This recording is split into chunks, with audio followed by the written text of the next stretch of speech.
Hello everyone, I hope you're having a good day and you're staying safe. I'm Stacey Gill, a legal intern at Lexis & Company, and today I'm going to be talking about comparative public administration.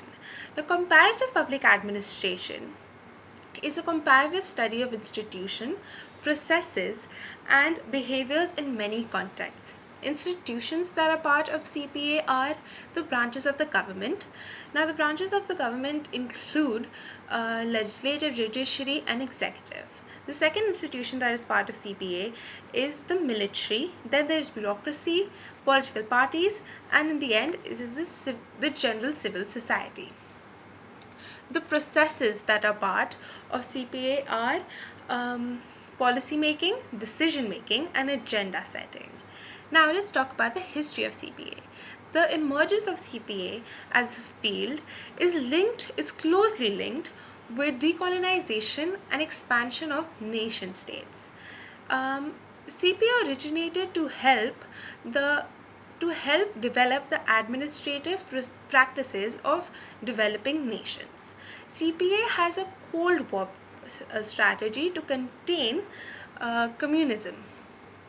CPA as a field became almost irrelevant after financial support dried out because it could not sustain itself.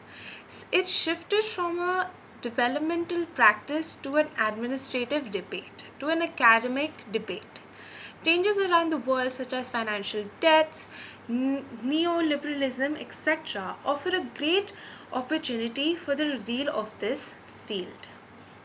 Now I'm going to be talking about CPA as a professional practice.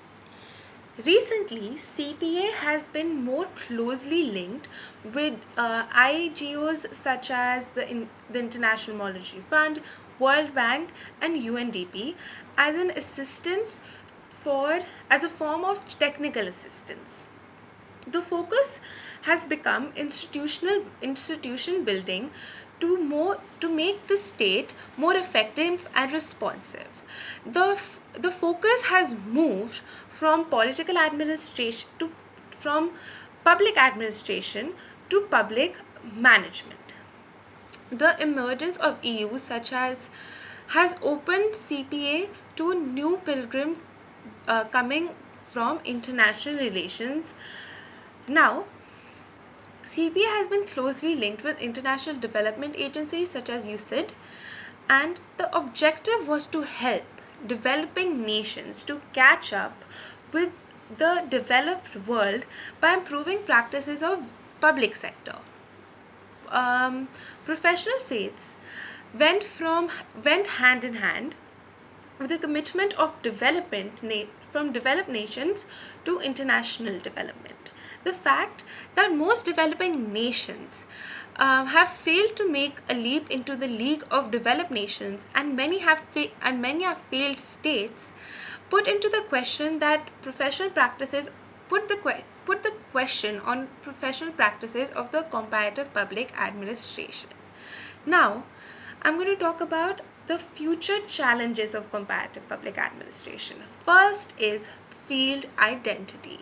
Now, which field should they focus on? Theorizing the advance of PA as a scientific field. If the field wants to be more relevant, is it necessary to bridge the gap between theory and practical? And is it necessary to advance because what the subject matter should be? Those are some questions and those are some challenges that CPA feels that CPA has as a form of identity. And the second challenge that we're going to be talking about is methodology.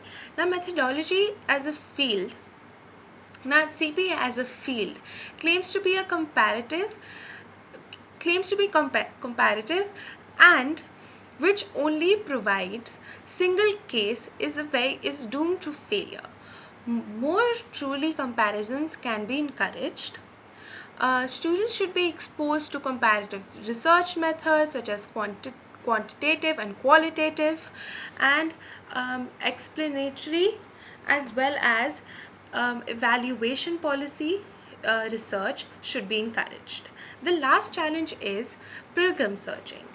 The fact that the world has moved towards developing EUs and communal blocs such as NAFTA and ASEAN have opened new opportunities.